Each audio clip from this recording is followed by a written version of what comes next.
Hermanos, hoy quisiera hablarles, hermanos, acerca de la segunda venida de Jesús.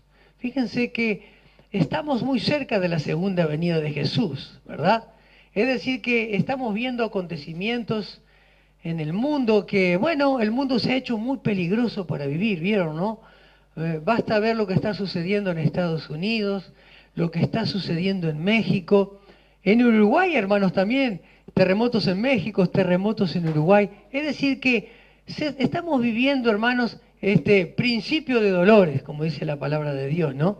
El mundo se ha hecho muy peligroso para vivir. Pero no solamente, hermanos, estamos viendo señales en la naturaleza, sino también en nuestra sociedad. En la sociedad en la cual vivimos se ha acrecentado tremendamente la maldad. Yo quiero leerles una historia que dice nuestra única esperanza. Para comenzar este tema, hermanos, para comenzar a meditar acerca de este tema. Dice así esta historia. Un autor anónimo escribió: cuando me convertí y luego, durante algunos años, la segunda venida de Cristo era un pensamiento emocionante, una bendita esperanza, una promesa gloriosa, el tema de algunos de los himnos más vivificantes de la iglesia. Con el tiempo, eso se convirtió en un principio aceptado de la fe, una doctrina esencial, una especie de sello característico invisible de mi ministerio. Era el área favorita de mis estudios teológicos, tanto en el púlpito como en el escribir, al escribir. Ahora, de repente, la segunda venida significa algo más para mí, para mí, para mí. Pablo lo denominó la esperanza bienaventurada. Sin embargo, en el día de hoy parece ser la única esperanza del mundo.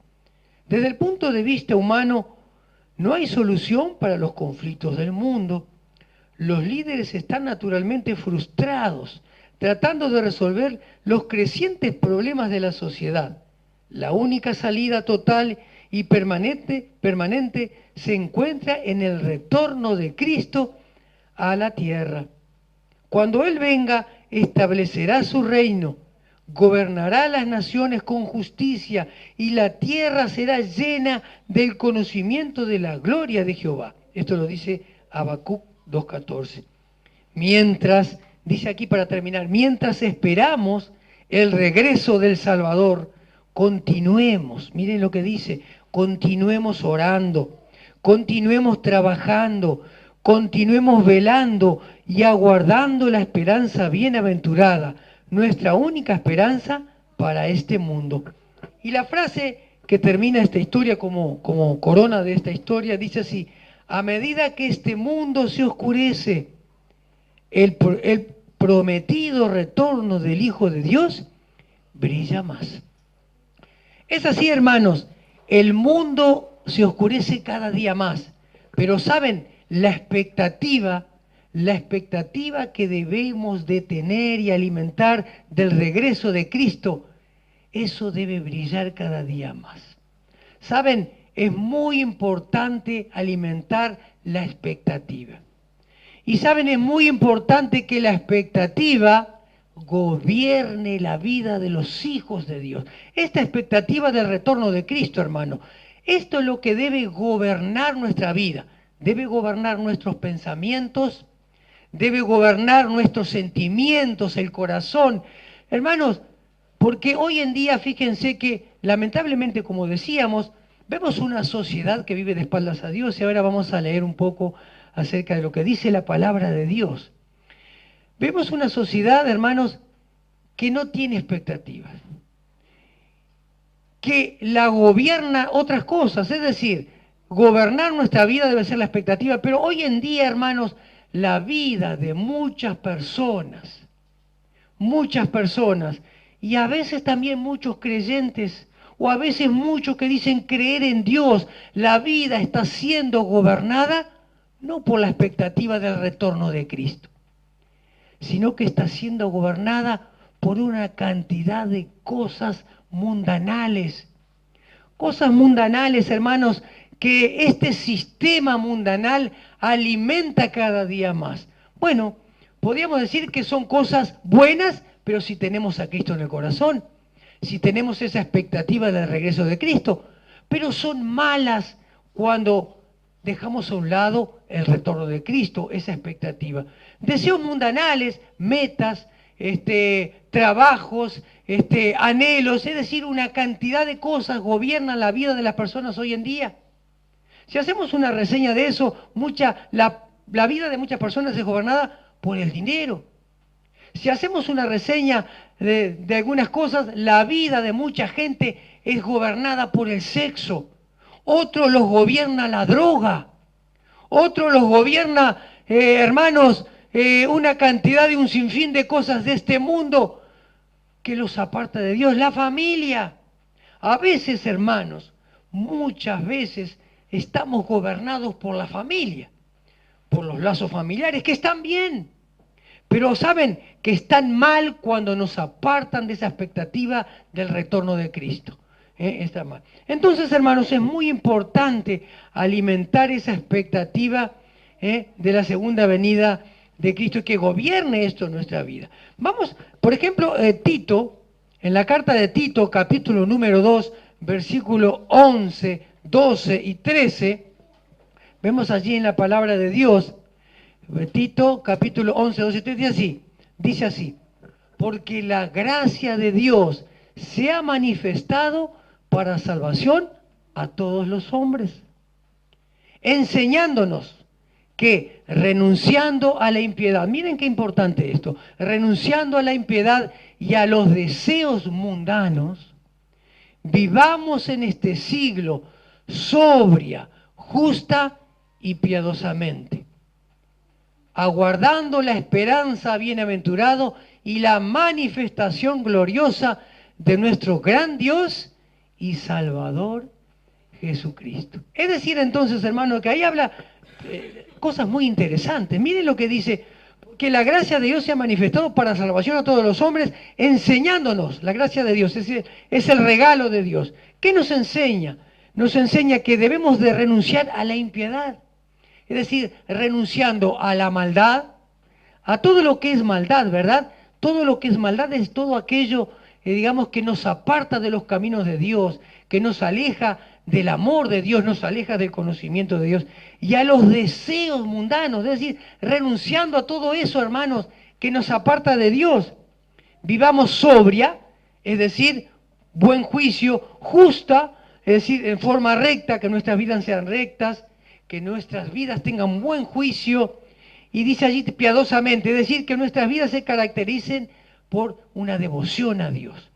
Entonces, esta actitud que agrada a Dios nos va a mantener la expectativa, es decir, vamos a esperar, vamos a estar aguardando la esperanza bienaventurada y la manifestación gloriosa de nuestro gran Dios y Salvador Jesucristo. Qué importante es entonces, hermanos, es mantener esta expectativa. Esto nos va a ayudar ¿a qué? A prepararnos. ¿Saben? La Biblia nos enseña que debemos de prepararnos para el encuentro con Cristo. Y decíamos que Cristo viene en cualquier momento, hermanos. Puede ser hoy, puede ser mañana, puede ser dentro de 100 años. Pero si Cristo viene, no viene, o partimos o morimos antes, igual de todas maneras debemos de prepararnos en esta vida que es la escuela para el encuentro con Dios. Debemos de prepararnos, hermanos, prepararnos. La vida es la escuela de Dios para los cristianos, ¿verdad? En esta vida aprendemos a relacionarnos con Dios, pero aprendemos también a relacionarnos con nosotros, entre nosotros. Aprendemos a vivir como a Dios le agrada y a hacer lo que Dios le agrada. Y aprendemos a entender y a rechazar aquello que Dios no agrada, aquello que Dios no le agrada. ¿Saben? Entonces Jesús dijo en el capítulo número 24 de Mateo, Jesús dijo algo muy interesante. A pesar de lo que dijo Jesús, muchos hombres han hecho predicciones acerca de la venida de Cristo. Muchos dicen, ¿verdad? Ya muchos dicen, bueno, Jesús viene en tal año, viene en tal época, y muchos han pasado en la historia, y van a venir algunos de estos adivinos que andan por ahí. Pero Jesús dijo allí en el capítulo 24, versículo 36, en varios, vamos a leer varios versículos, dijo así, el día y la hora nadie sabe, ni los ángeles del cielo, sino solo el Padre que está en los cielos. Hay otros pasajes también que dicen, allí en Mateo capítulo 40, versículo 42, capítulo 24, dice así. Así va a ser, dice así. Velad pues, porque no sabéis a qué hora ha de venir nuestro Señor. Pero sabed esto, nos dice Jesús, que si el padre de familia supiera a qué hora el ladrón habría de venir, velaría y no lo dejaría entrar en su casa. Por tanto, 44, por tanto también vosotros estad preparados, porque el Hijo del Hombre vendrá a la hora que no penséis. Es decir, cuando haya, muchos dirán, dice la palabra de Dios, muchos van a decir paz y tranquilidad, esa va a ser la hora en que venga el Hijo del Hombre, ¿verdad? Pero saben una cosa, hermanos, que si bien ni los ángeles saben, ni los ángeles, y nadie puede decir la hora, solamente el Padre sabe la hora en que va a venir la segunda venida de Jesús, pero hay señales que Dios ha mandado, ha permitido para que nosotros nos percatemos o entendamos que el tiempo está cercano, el tiempo de la redención. Allí en el capítulo 24, versículo 36, versículo 37 y 38, 37 y 38, dice así, miren lo que dice, van a haber señales, ¿sí? Hay una señal que es ineludible. Miren cuál es la señal de la segunda venida, que nosotros nos demos cuenta. Más, como en los días de Noé, así será la venida del Hijo del Hombre. Porque como en los días de Noé, los días antes del diluvio, estaban comiendo y bebiendo, casándose y dándose en casamiento hasta el día que Noé entró en el arca, y no entendieron hasta que vino el diluvio y se los llevó a todos. Así será también la venida del Hijo del Hombre.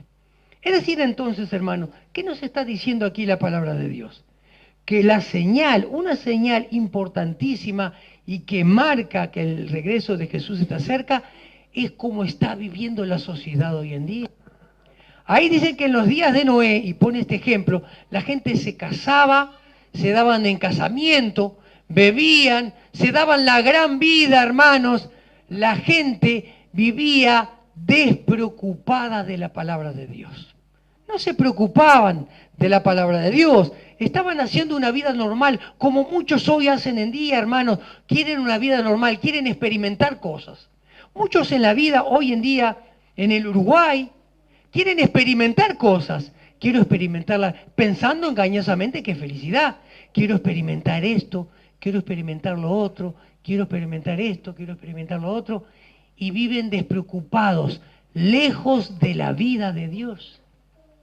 Hoy pasa eso. Es decir, que la palabra de Dios no les importa. Les importa más la palabra del presidente. Les importa más la palabra que diga el Papa. Les importa más la palabra que diga el maestro Tavares. Les importa más eso, hermanos. Hoy, ¿qué dijo el maestro Tavares? Ah, es importantísimo. ¿Qué dijo Tabaré Vázquez? Es importantísimo. El Papa, esperan la bendición del Papa. Les importa, viven lejos de Dios, lejos de la vida de Dios. Como dice allí la carta del apóstol Pablo a los Efesios en el capítulo número 4, dice que la gente vivía, llenaba su mente de vanidades. Pero vosotros no hagáis así, dice el apóstol Pablo. Es decir, no anden en la vanidad de su mente, es decir, llenan la mente con cosas inútiles, con cosas de este mundo. Pero fíjense que el primer versículo que leíamos allí en Tito dice que debemos desechar todos estos deseos mundanales y toda impiedad. Y debemos de alimentar la expectativa del regreso de Jesús. Pero hoy en día no es así, hermanos. La gente vive despreocupada y lejos de Dios, así como los días de Noé. Entonces, hermanos, viendo todas estas cosas, hermanos, que están sucediendo en la sociedad, debemos de prepararnos para la segunda venida de Jesús. Hay que prepararse, hermanos. Y la expectativa es el paso fundamental, diríamos, el comienzo para prepararnos. Vamos a hablar de dos cosas hoy. Vamos a hablar dos cosas, vamos a ver dos cosas importantes, que es el prepararse. Primero, vamos a ver hablar un poco acerca de la fe y un poco de la santidad, que es muy importante. Entonces, para prepararnos, hermanos, para prepararnos debemos dar importancia a la fe. ¿Saben? La fe es muy importante, hermanos, la fe es muy importante. La palabra de Dios dice que es imposible agradar a Dios si no tenemos fe, es imposible agradar a Dios. Entonces, tenemos que, hacer énfasis en que nuestra vida agrade a Dios. Es decir, entonces el primer paso, hermanos, para agradar a Dios, para prepararnos para ir al encuentro con Dios o para esperar la segunda venida de Jesucristo, es estar firmes en la fe. Y cuando hablamos de firmes en la fe, necesariamente tenemos que hablar de estar firmes en la adversidad, porque en este mundo, hermanos, vamos a tener tribulación, vamos a tener adversidades, vamos a tener persecución.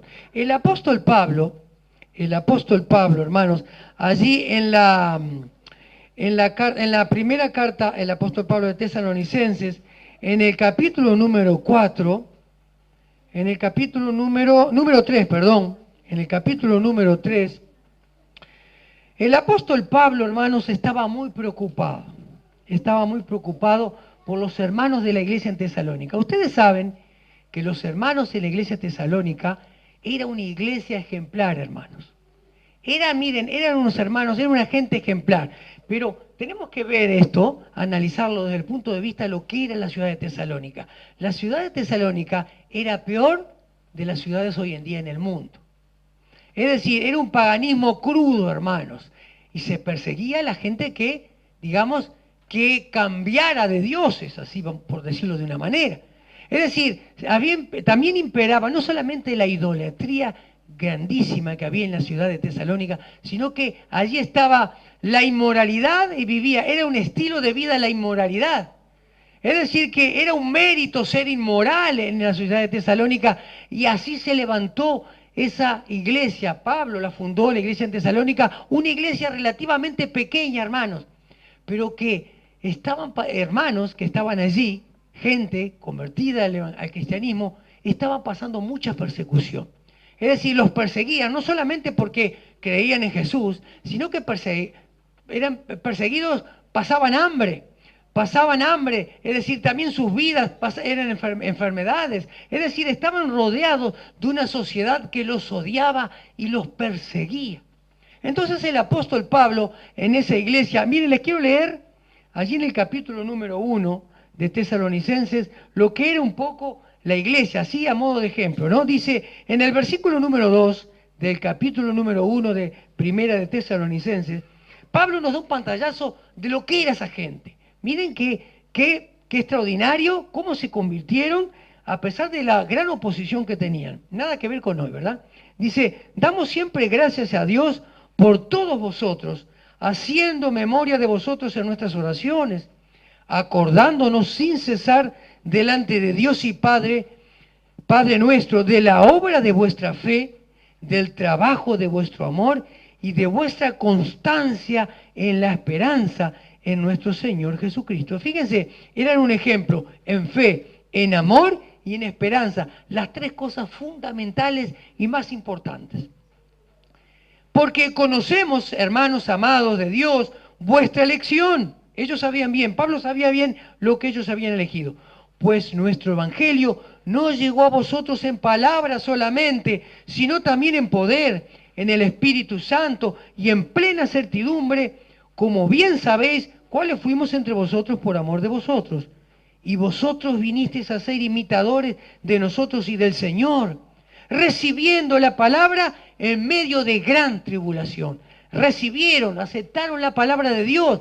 Vieron que a veces vemos que las personas no aceptan la palabra de Dios. Hay dureza en el corazón. No viven conforme a la palabra de Dios. Bueno, ellos lo aceptaban. Dicen, de tal manera que habéis sido ejemplo todos, a todos los macedonios y de Acaya que han creído, habían sido ejemplo en toda la región, allí, habían, en la provincia, ¿verdad?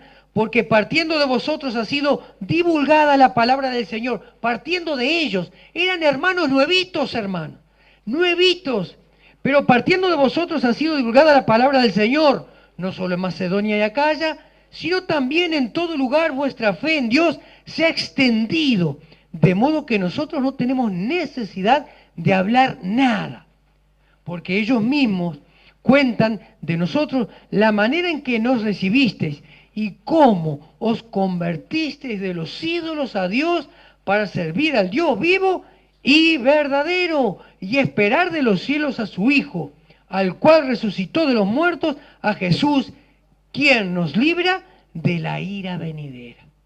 Es decir, que era una iglesia ejemplar, no eran cualquier cosa, hermano, eran nuevitos y ya salían a predicar la palabra, estaban en el primer amor, hablaban de Dios, es decir, no estaban en la idolatría, y fíjense que fue difícil la salida de ellos, salir de la inmoralidad en la cual estaban, muy difícil, realmente se tuvieron que convertir realmente, entregaron sus vidas a Jesús, cosa que hoy no pasa. Hoy, hermanos, se predica la palabra de Dios y vemos, pero vemos a veces, hermanos, se llenan las iglesias ¿de qué? De convencidos, pero no de convertidos. Están convencidos que Jesús fue bueno, están convencidos de que Jesús es el Salvador, están convencidos, pero no entregan su corazón, no se convierten a Dios. No se convierten a Dios. Por eso, hermanos, que hoy nos caracterizamos por una sociedad livianita y tibia.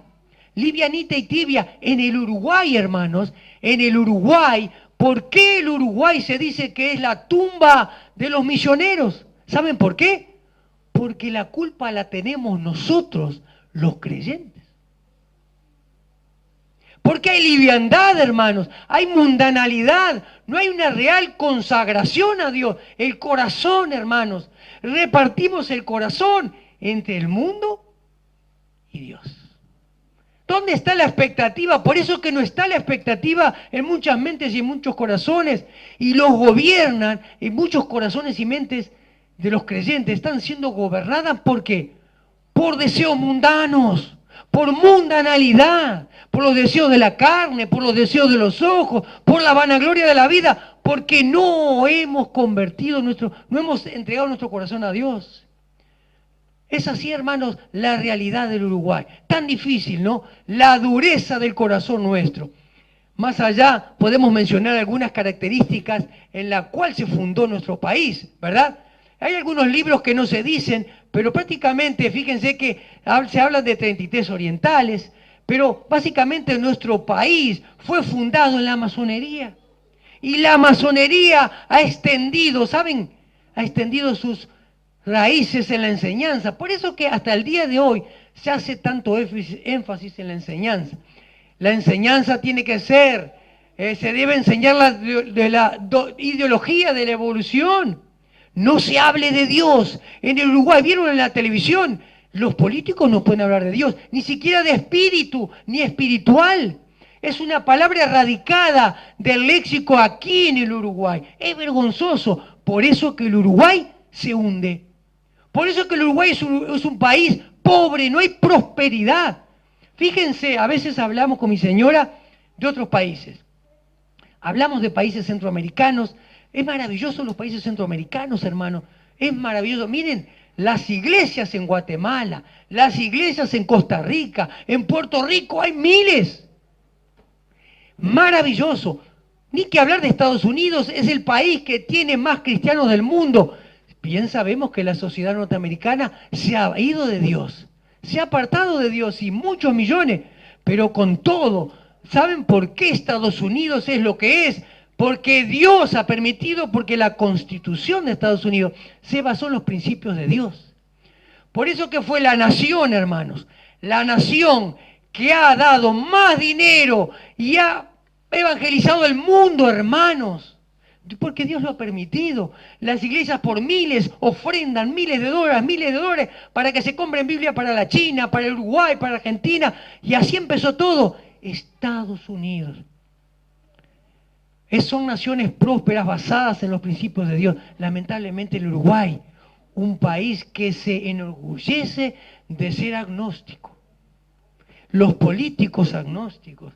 Gracias a Dios, hermanos, que hay como 5, no sé si son diputados o senadores o están ahí, hay 5 políticos que son creyentes, hermanos.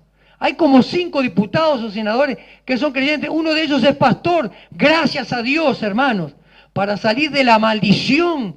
Una nube negra, hablábamos con el hermano allí, que yo recuerdo bien clarito cuando vino David Wilkerson al Uruguay, que dijo que sobre el Uruguay, él proféticamente anunció lo siguiente, que sobre el Uruguay se levantaba una nube negra. ¿Saben una cosa que me pasó a mí? Yo no creí en ese momento. Vi todo eso, no, digo, debe ser. Hermanos, para vergüenza mía, realmente se ha levantado una nube negra en el Uruguay, y ustedes saben muy bien, sobre leyes que han destruido prácticamente, estamos viendo de a poquito, y lo que va a ser de nuestra sociedad en el futuro.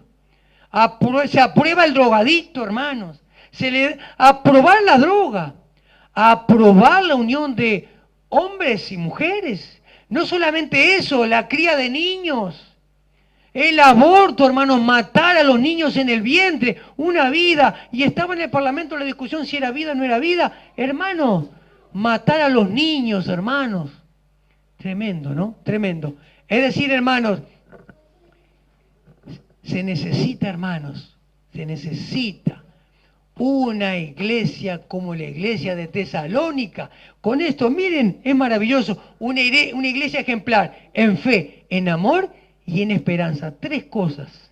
Ustedes saben que son las 3 cosas más importantes. La fe, la esperanza y el amor. Pero el apóstol Pablo, hermano, estaba preocupado. Allí en el capítulo 3, ¿saben que estaba preocupado? Vamos a leerlo. Estaba preocupadísimo por lo que estaban pasando, por la persecución que estaban pasando. Miren, y estaban firmes, y tenían fe. Decíamos que la fe es importantísimo para prepararse. Nos prepara para la segunda venida de Cristo.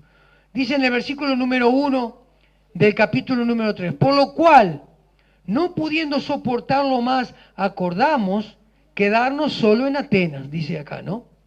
Y enviamos a Timoteo, lo dice Pablo, ¿no? Y enviamos a Timoteo, nuestro hermano, servidor de Dios y colaborador nuestro en el Evangelio de Cristo, para confirmaros y exhortaros respecto a vuestra fe, a fin de que nadie se inquiete por estas tribulaciones, porque vosotros mismos sabéis que para esto estamos puestos, para sufrir, ¿no? El apóstol le quiere decir, no, bueno, miren, estamos puestos para sufrir, ¿verdad? Dice, porque también estando con vosotros, os predecíamos que íbamos a padecer tribulaciones, como ha acontecido, y sabéis. Por lo cual también yo, no pudiendo soportar más, envié para informarme de vuestra fe, no sea que os hubiese tentado el tentador y que nuestro trabajo resultase en vano. Es decir, entonces, hermanos, estaba, como yo les digo, estaba preocupado porque podían perder la fe. Es decir, todo aquel trabajo, aquella siembra que hizo Pablo en el corazón de esa gente, tenían miedo que se fueran de los caminos de Dios. Es como cuando nosotros sembramos y nos preocupamos porque pasan tal cosa, porque están pasando persecución. Tenemos miedo, nos preocupamos, mejor dicho, de que abandonen la fe. Así le pasaba al apóstol Pablo, que abandonaran la fe, ¿verdad? Es decir, entonces, el apóstol Pablo quería enseñarles algo muy importante, que aprendieran a manejar la fe en medio de las tribulaciones. Y eso es una enseñanza y es algo que debemos de aprender. Aprender a manejar las tribulaciones o manejar la fe en medio de las tribulaciones, hermano. No perder la fe en medio de las tribulaciones. Porque fíjense que allí el apóstol Pablo le dice a los hermanos de Tesalónica, era algo que iba a pasar, yo les advertí. Y es algo que nosotros debemos de tener presente, que sufrir, vamos a sufrir. ¿Saben? No es todo éxito como algunos dicen. Algunos predican éxito y éxito y éxito. Sí, hay éxito. ¿Saben? El éxito del creyente es vivir conforme a los propósitos de Dios y saber manejar la fe en medio de las tribulaciones. Eso es el éxito. Vamos a ser exitosos. ¿Por qué? Porque eso nos va a permitir estar expectantes y no abandonar los caminos de Dios. Que es triste, ¿verdad? Es triste cuando vemos personas que estaban en los caminos de Dios, pero juegan con el mundo, flirtean con el mundo, y el mundo los va a comer. Después terminan sucios, porque claro, el mundo mancha, hermanos, y venimos todos magullados. Pero ¿saben una cosa? Siempre hay tiempo para con Dios. Siempre. Siempre hay tiempo para con Dios. Siempre, hermanos. Siempre hay tiempo porque Dios nos perdona. Tres cosas. Tres cosas quiero mencionarles, hermanos, acerca de qué? De aprender a manejar la fe en medio de las tribulaciones. Tres cosas que debemos de tener presentes. Miren, primero, son bendiciones. Yo puse aquí, escribí aquí como bendiciones, ¿no? Dice así. Debemos de tener presente algo muy importante, hermanos. No nos olvidemos de esto, que Dios resuelve la persecución para bien de los cristianos. ¿Estamos de acuerdo con eso?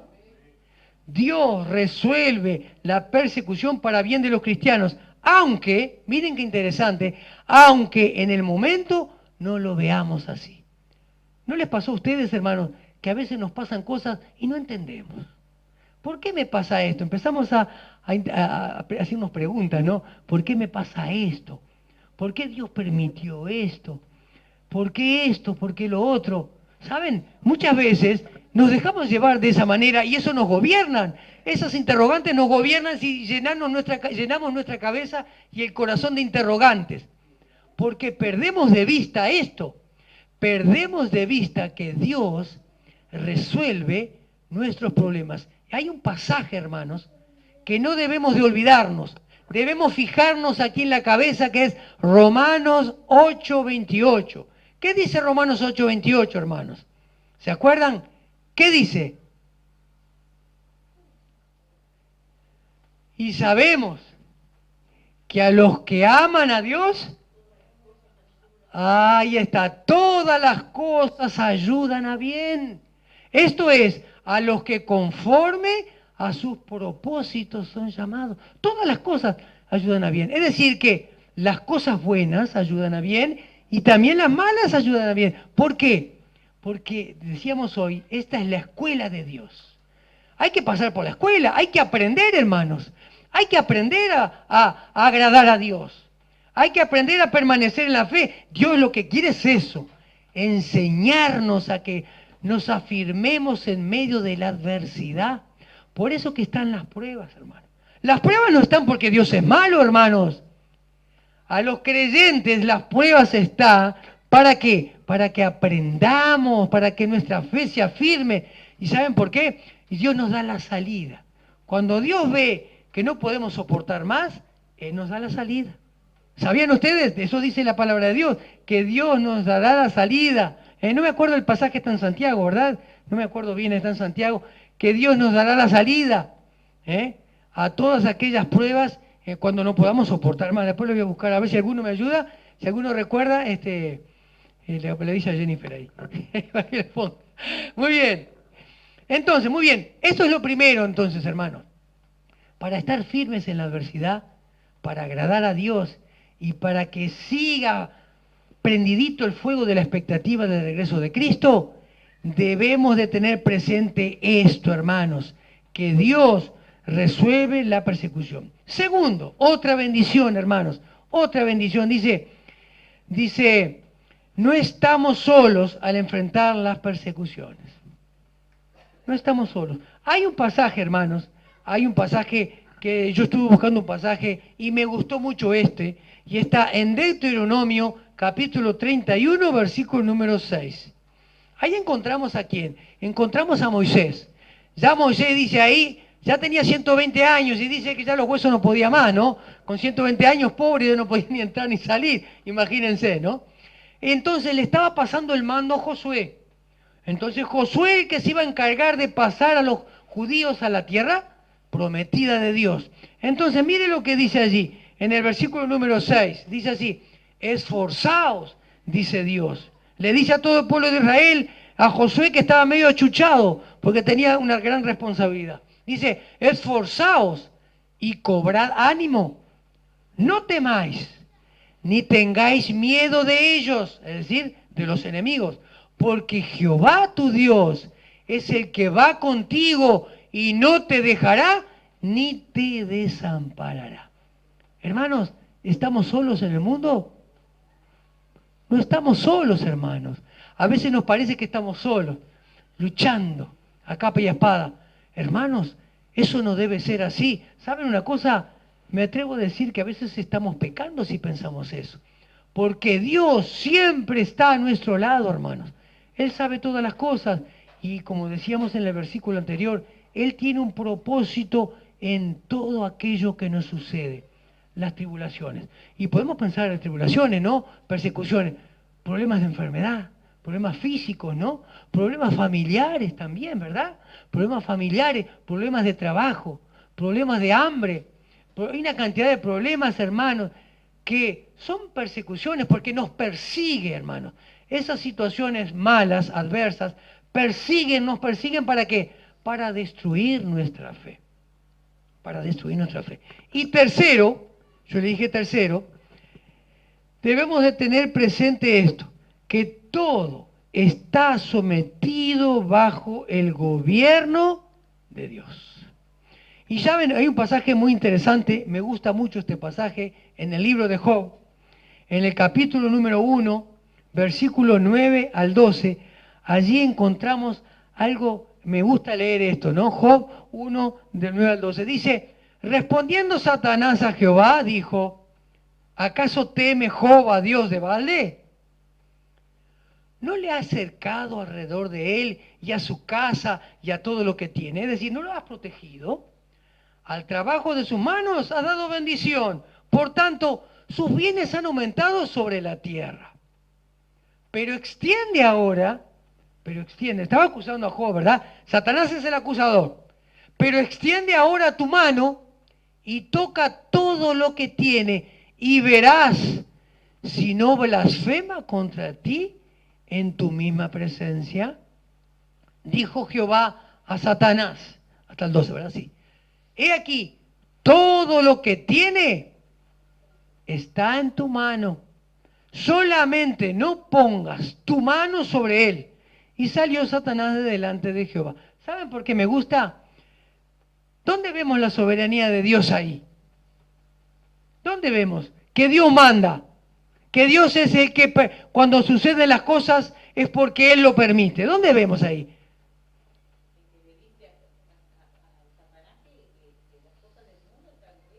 Está en tu mano. No, exacto, ¿no? He aquí, todo lo que tiene está en tu mano.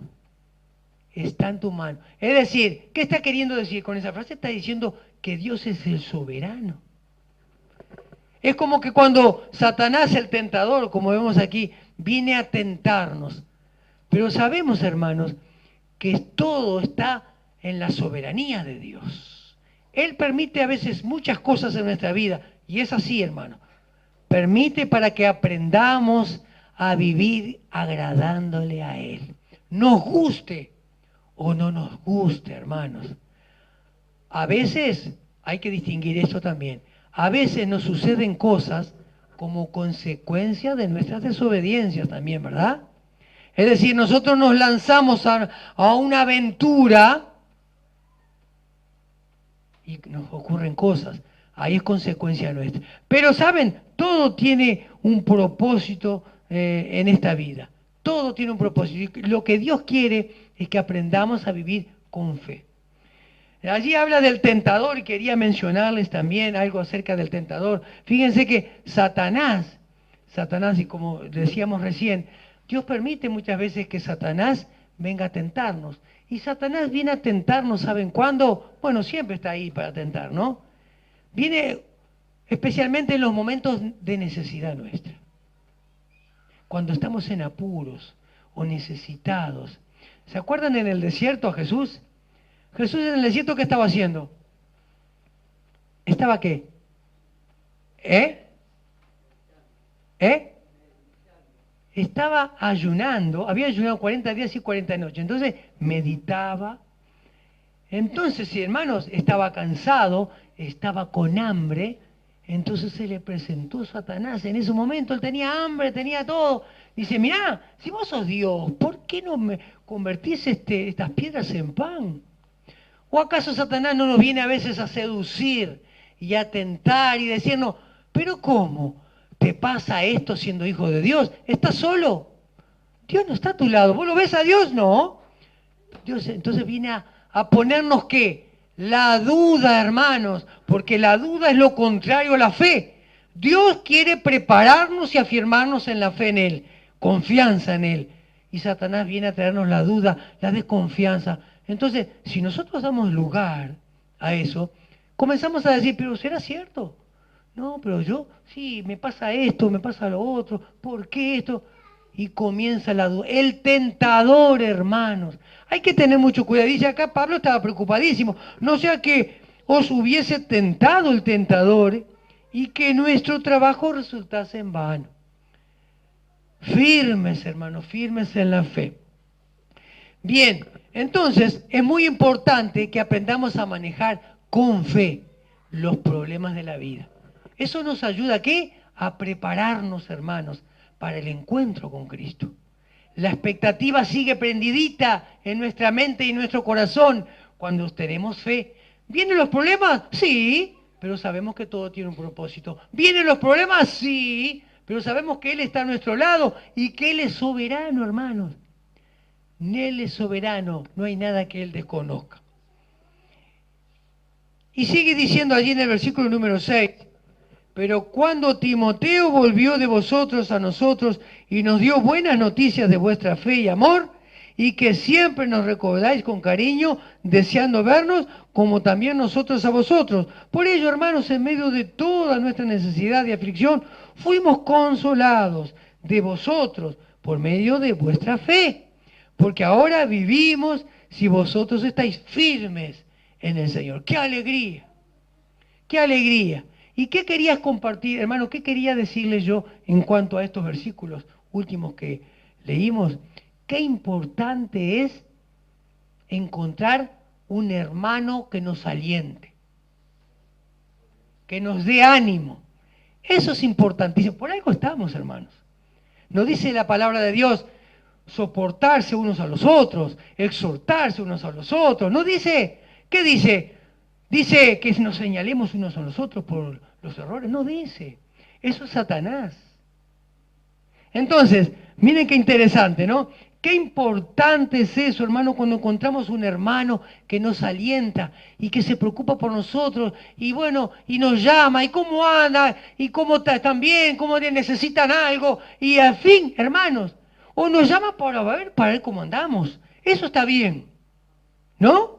A ver, ¿cómo andás, Miguel? ¿Qué estás haciendo? No, estaba acá en casa, estaba aquí, hermano, estaba haciendo la comida. No, la comida la hace él. ¿No? Bueno, pero qué bueno que es eso, ¿no? O llamar a un hermano con los cumpleaños también. Hay que anotarse los cumpleaños. Yo a veces me olvido, hermano, discúlpeme.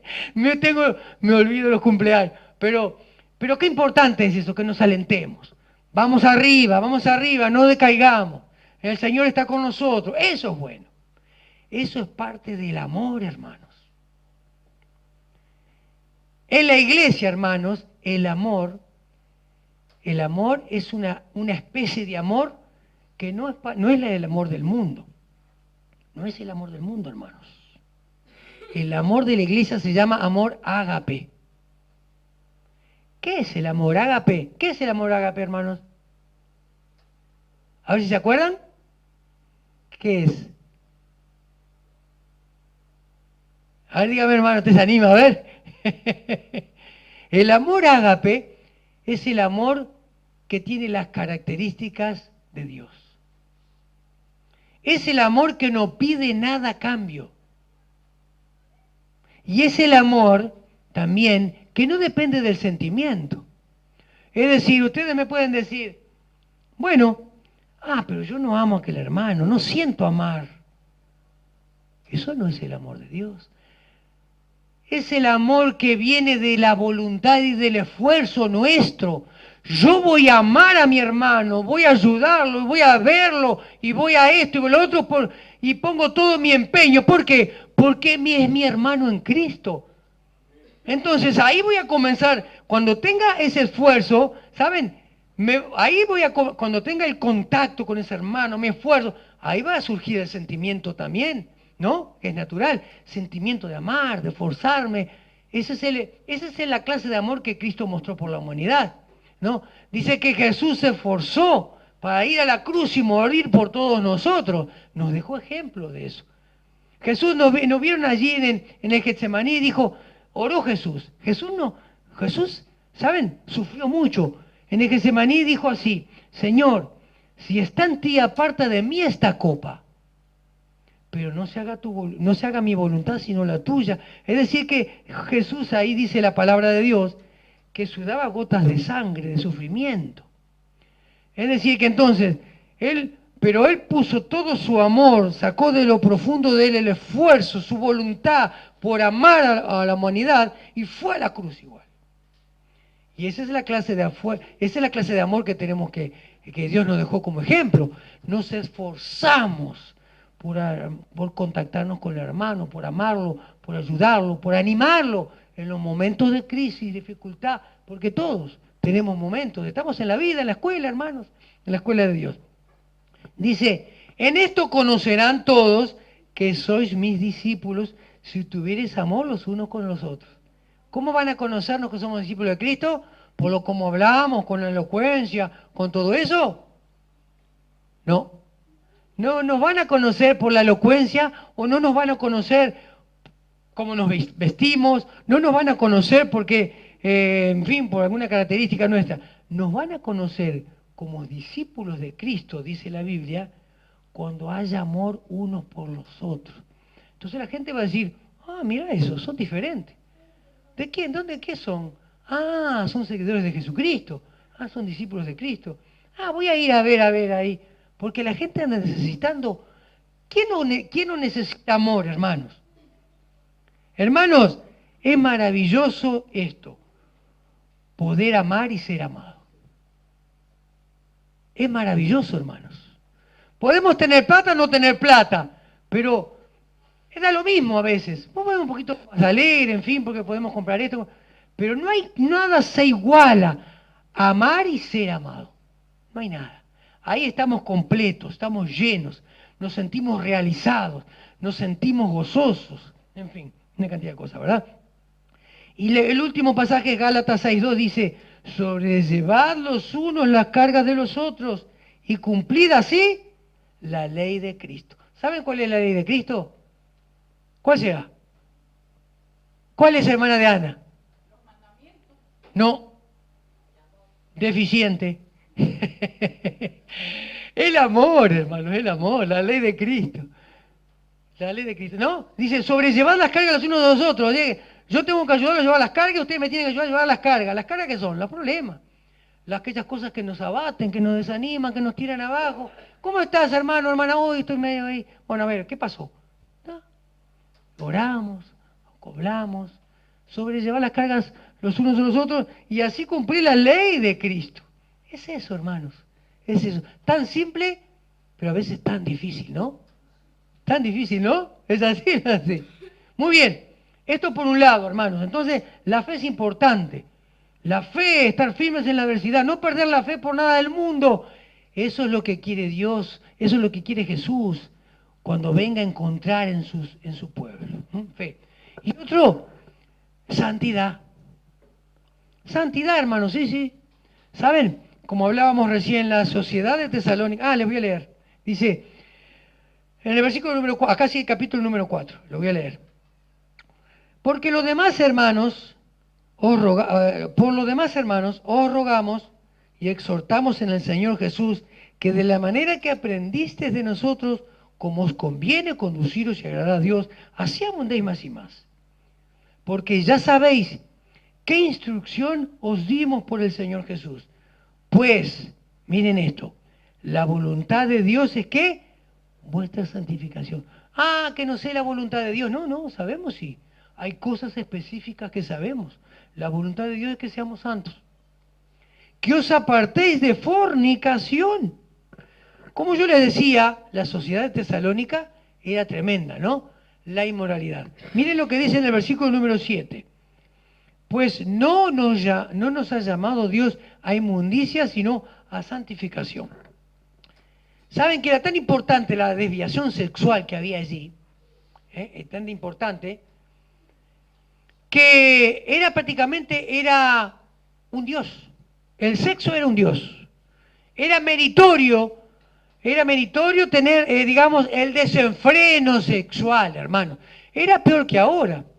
Fíjense que ahora hay desenfreno sexual también. Y fíjense una cosa, si habrá desenfreno sexual, que a veces se alimenta el desenfreno desde leyes creadas en el gobierno. Ustedes sabrán de esto, ¿verdad? Por ejemplo, hoy en día se llama a la prostitución, que todos sabemos lo que es la prostitución, ¿no? María Magdalena fue una prostituta que se convirtió a Jesús, ¿no? Un alma que se convirtió. Pero aquel que ejerce la prostitución es vender el cuerpo, ¿verdad? Es decir, es un desenfreno sexual. Es algo que Dios no quiere.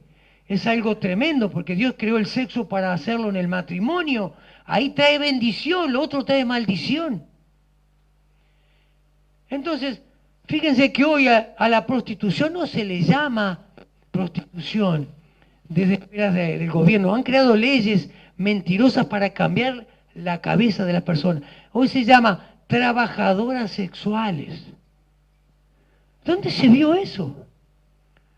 Trabajadores sexuales. Hermanos, ¿qué quieren inventar, hermanos?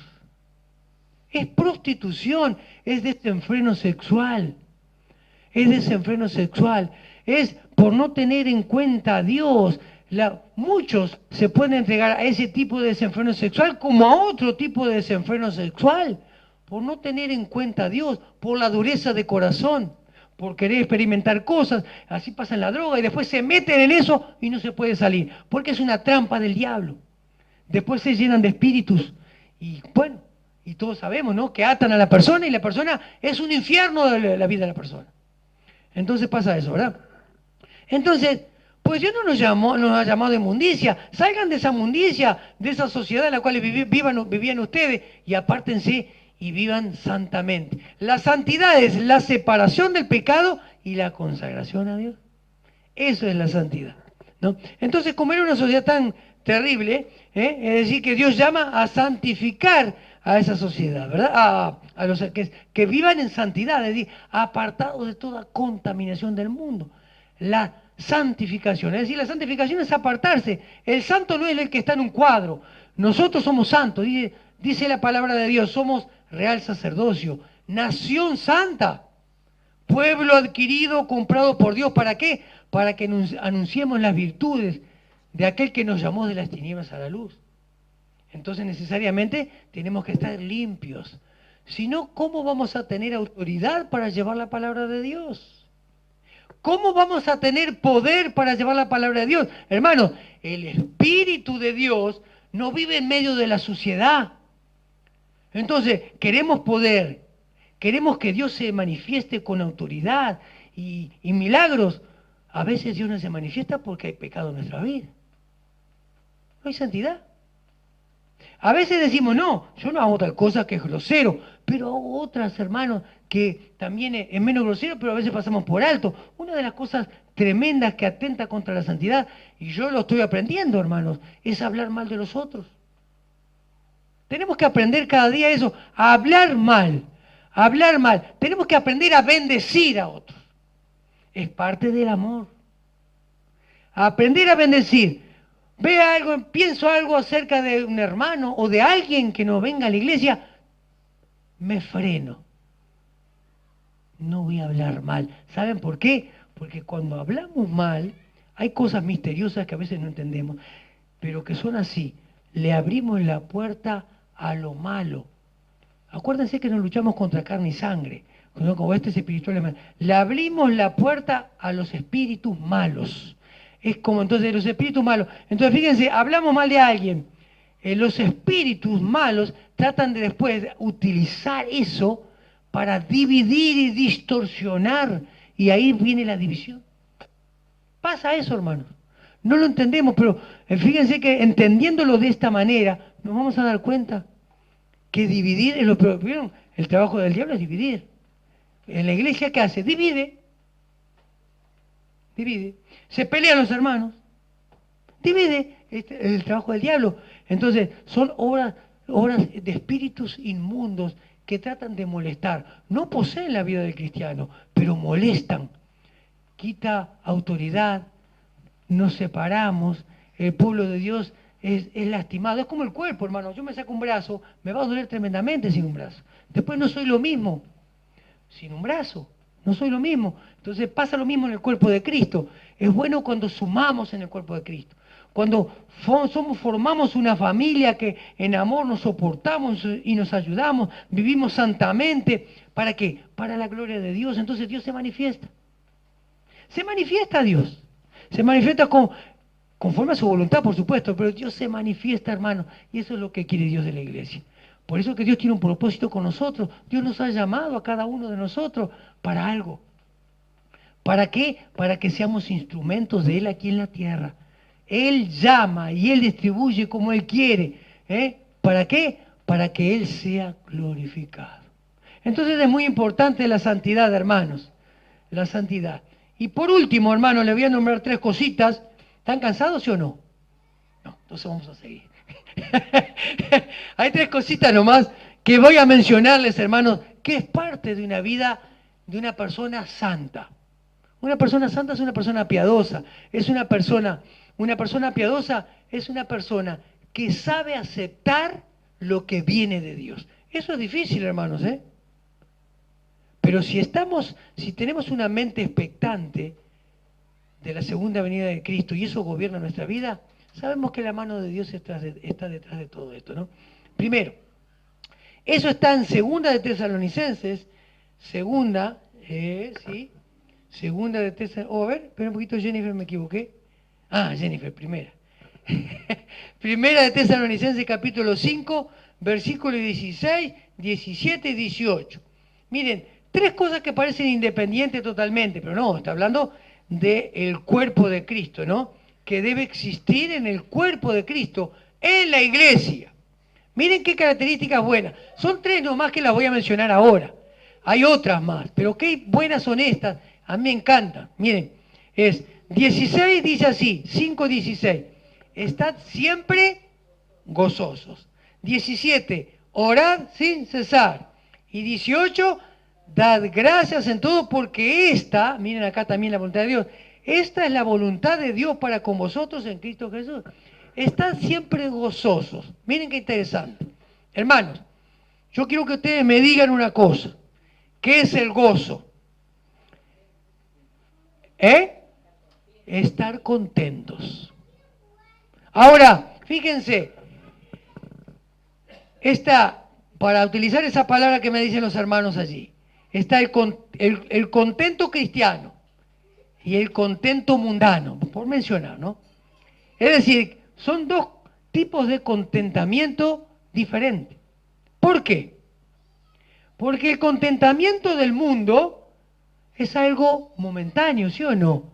Es en diversas circunstancias que estamos contentos porque pudimos lograr alcanzar algo, ¿no? Pero después está el contentamiento del cristiano, que es algo permanente. ¿Por qué? ¿Por qué es algo permanente? Porque no depende de las circunstancias externas. Es algo que emana de nuestro espíritu, es un estado de ánimo permanente, el gozo, de alegría, de contentamiento, de regocijo, que se mantiene independientemente de que de que tengamos alguna cosa externa o no tengamos alguna cosa externa, estemos contentos exteriormente o haya pasado alguna circunstancia no tan buena, digamos, ¿no? Es decir, que el gozo es algo permanente. Es una característica en el santo, en el piadoso. Hermanos, el gozo nos permite estar expectantes. Estamos gozosos. estoy expectante de la segunda venida de Cristo. Eso es un alimento y eso me prepara para encontrarme con Cristo. El gozo. Lo contrario, el gozo es algo muy común en la sociedad uruguaya, no tanto en otras. ¿Saben qué es? La queja. La queja trae tristeza. La queja trae tristeza. Me quejo de esto. Miren, me quejo de esto. Ah, hoy hay sol, pero hace frío. Ah, no. Mañana llueve. Ay, mira esta lluvia. ¿Qué voy a salir con este tiempo? ¿No? Sí, somos así los uruguayos. Miren cómo llueve. ¡Qué horrible! Y así todo, hermano. Hermano, ahora vamos a ir al otro punto que dar gracias, ¿no? Es hermoso la lluvia porque es de Dios. Hoy estamos hablando con Artiga. ¡Qué lindo! Vamos a disfrutar este día. Ha llovido todos los fines de semana. Pero saben, con los niños acá los fines de semana decíamos, yo le digo a Elda, qué lindo, con los gurises jugaron afuera ayer. Pero jugaron adentro. Y se divirtieron igual, ¿no? ¿No fue así? Se divirtieron igual los chiquilines, ¿no? Ay, sí, hay que venir los sábados, ya sé que tengo que venir. Hermanos, es horrible, me estoy quejando. Bueno, el gozo, muy importante. Es una característica. Otra característica importante es orar sin cesar. Hermanos, orar sin cesar. ¿Qué significa esto? ¿Que tenemos que andar con los ojos cerrados en la calle orando? ¿Con la cabeza agacha, caminando? No. No, es independiente de la postura. ¿Saben lo que acá se refiere a nuestra actitud? Debemos de tener una actitud de oración siempre. Es decir, estar ante la presencia de Dios. Caminando por la calle podemos estar ante la presencia de Dios. Podemos estar mirando y dando gracias a Dios, orando por las personas que vemos, orando por todo, por una cantidad de cosas, encomendándonos a Dios a dónde vamos. Muchas cosas. En el ómnibus también, en el trabajo también, que Dios nos guíe, nos guarde, que podamos dar un buen testimonio. Es decir, orar sin cesar entonces, también como el gozo, es independiente de la postura. Es una actitud de corazón que viene de adentro. Una característica muy importante en aquel que es santo. Y tercero, hermanos, dar gracias en todo, porque esta es la voluntad de Dios para con nosotros. Es difícil, ¿no? A veces dar gracias en todo. Señor, puedo decir, Señor, te doy gracias por esta enfermedad que me tiene enloquecido. ¿Puede ser así? ¿Eh? No, no, hermano, no nos vayamos al extremo tampoco. No, no. Pero ¿saben una cosa? Es difícil eso. Pero debemos de aprender a dar gracias. Esto también, fíjense, cuando se junta el gozo y cuando se junta la actitud de oración, ¿saben una cosa? Esto se hace real. ¿Saben por qué? Porque sabemos que la mano de Dios está ahí. Entonces, estoy sufriendo, pero yo sé que la mano de Dios está ahí. Estoy contento, yo sé que la mano de Dios está ahí. Prospero, yo sé que la mano de Dios está ahí. Tengo un poco de necesidad, pero yo sé que la mano de Dios está ahí. Es decir, en todas las cosas está Dios y tengo que aprender en todas las cosas. A eso apunta, hermano. A eso apunta Dios. A que aprendamos a agradarle a Él. En medio de la adversidad y viviendo una vida santa. Esto nos va a permitir que, hermanos, prepararnos para el encuentro con Cristo. Hermanos, entonces es muy importante que dejemos toda la mundanalidad, la impiedad y todo lo que decía Tito allí, y que esa expectativa, alimentemos esa expectativa, y que esa expectativa, hermanos, gobierne nuestra mente y nuestro corazón. Amén, hermanos. Amén. Que esa expectativa alimente nuestra mente y nuestro corazón. Vamos a orar. Amado Dios, te damos gracias, Señor, una vez más, porque podemos estar aquí en tu casa escuchando tu voz, escuchando tu voluntad, tu palabra, Señor, que es tu voluntad para con tus hijos. Padre, bendícenos como iglesia. Bendícenos como hijos tuyos, Señor. Señor, úsanos para tu gloria. Ayúdanos a vivir firmes en la adversidad. Padre amado, que nos podamos aferrar de ti, Señor, y en tus propósitos, y que podamos vivir una vida santa, apartada de esta mundanalidad, de esta forma de vida sin ti. Padre amado, úsanos para tu gloria, para tu honra, y llénanos con tu Espíritu Santo. Y que podamos salir de aquí, hermano, Padre, que podamos salir como hijos tuyos y que tú nos des la oportunidad de transmitirle tu verdad a otros. Que podamos sentir tu presencia, que podamos salir llenos de tu Espíritu Santo, Padre, de tu autoridad y de tu poder. Derrama sanidad también sobre tu pueblo. Padre, derrama de tu sanidad, sana a los enfermos, sana aquellas enfermedades que están en medio nuestro. Enfermedades físicas, Padre, que nos aquejan. Manifiéstate, Señor, y también sanidad espiritual. Aquellas cosas que están en nuestro espíritu que también enferman. Padre, llénanos de tu gozo, Padre amado. Es en el nombre de tu Hijo Jesús que lo pedimos. Amén y amén.